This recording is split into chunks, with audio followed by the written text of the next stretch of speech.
Hey everyone, it's Daniel here from InfoVest. Hope you're all doing well. Let's talk about interest rates. Is it possible we could see 6% interest rates this year? I think it's possible. I think it can happen. But what would be the scenario? What would lead us to seeing 6% interest rates? It would definitely shock the equity markets. We'll see massive selling in the stock market, especially if we hit 6% or even higher. You'll see the bond market reprice as well, especially the short end, completely sell off as it is trying to reprice this new number now. But what would take us there? It would have to do with the inflation report and the data. We get inflation and CPI next week, and it's going to be very crucial to see how that number plays out.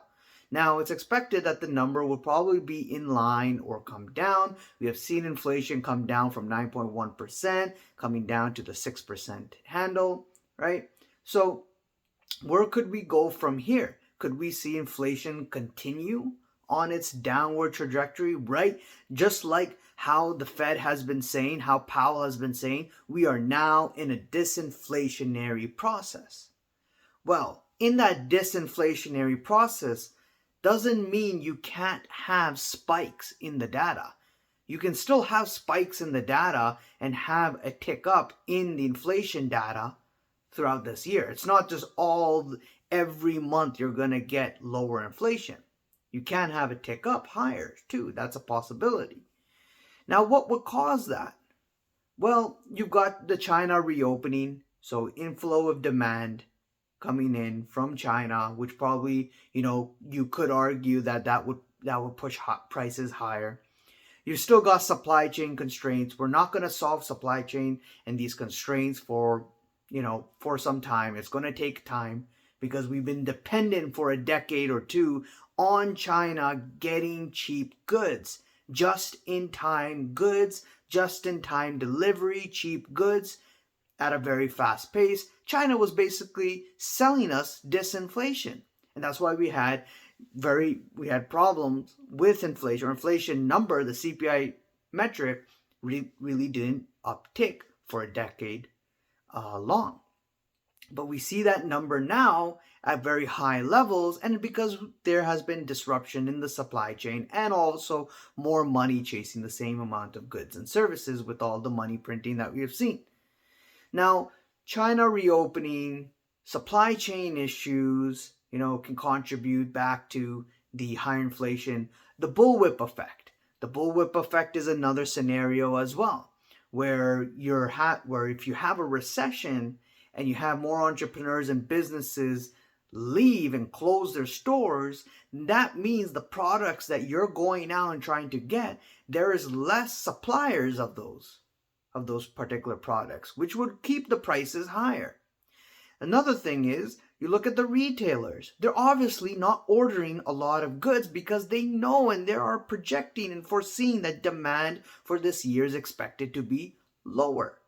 So if demand is expected to be lower and you're having these job layoffs, they're not going to be ordering big shipments of certain products into their warehouse or into their shop, which would lead to constraint on the supply side again if there's a pickup in demand in certain products and certain goods and services.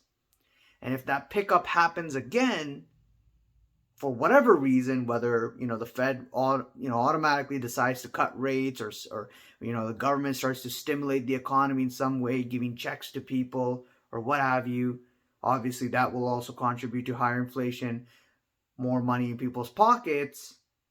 And if they're chasing the same amount of goods and you have less of it because of the recession, then definitely that can bring the prices up higher. The other big argument about why or how it could be possible to see rates at 6% or even close to it or maybe higher is because of what history has showed us.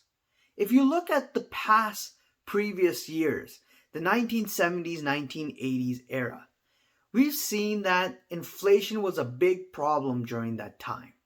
And you had cycles of inflation basically going up, coming down, and then coming back with a vengeance again.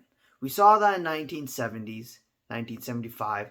Saw that in 1979, 1980, and after 1980s, again, inflation spiking up. And what did the Fed had to do the second time?